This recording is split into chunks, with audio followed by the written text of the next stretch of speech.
ಎಲ್ಲರಿಗೂ ನಮಸ್ಕಾರ. ನನ್ನ ಹೆಸರು ಪವನ್. ನಾನು ಪವನ್ ಇನ್ಫಾರ್ಮೇಟಿವ್ ಅಂತ ಹೊಸ ಚಾನಲ್ ಓಪನ್ ಮಾಡ್ತಿದ್ದೀನಿ. ಇದರಲ್ಲಿ ರಾಜ್ಯ, ಅಂತಾರಾಜ್ಯ, ದೇಶ ವಿದೇಶಗಳ ಸುದ್ದಿ ಶಾರ್ಟ್ ಆ್ಯಂಡ್ ಸ್ವೀಟ್ ಆಗಿ ಕ್ರಿಸ್ಟಲ್ ಕ್ಲಿಯರ್ ಆಗಿ ನಿಮ್ಮ ಮುಂದೆ ತರುವುದು ನನ್ನ ಈ ಪ್ರಯತ್ನ. ಅದಕ್ಕೆ ನಿಮ್ಮ ಬೆಂಬಲ ಬೇಕು.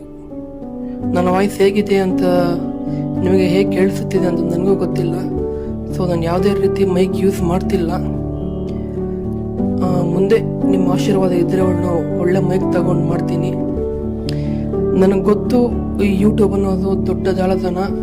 ಇದರಲ್ಲಿ ಮಾನಿಟೈಸೇಷನ್, ವಾಚ್ ಅವರ್ಸ್, ಇದು ಸಬ್ಸ್ಕ್ರೈಬರ್ಸ್ ಇವೆಲ್ಲ ಇರುತ್ತೆ. ಅವೆಲ್ಲ ದೊಡ್ಡ ಪ್ರೊಸೆಸ್. ಆದರೆ ಕನ್ನಡದಲ್ಲಿ ನಾನು ಮಾಡುತ್ತಿದ್ದ ಈ ಪ್ರಯತ್ನವನ್ನು ಬೆಂಬಲಿಸಿ. ನನಗೆ ಗೊತ್ತು, ಈ ವಿಡಿಯೋ 5 ಅಥವಾ 10 ವ್ಯೂಸ್ ಹೋಗಬಹುದು ಅಥವಾ ಹೋಗದೇ ಇರಬಹುದು. ನನ್ನ ಅದೃಷ್ಟ ಚೆನ್ನಾಗಿತ್ತು. ಈ ವಿಡಿಯೋ ನಿಮ್ಮವರೆಗೂ ಬಂದರೆ ದಯವಿಟ್ಟು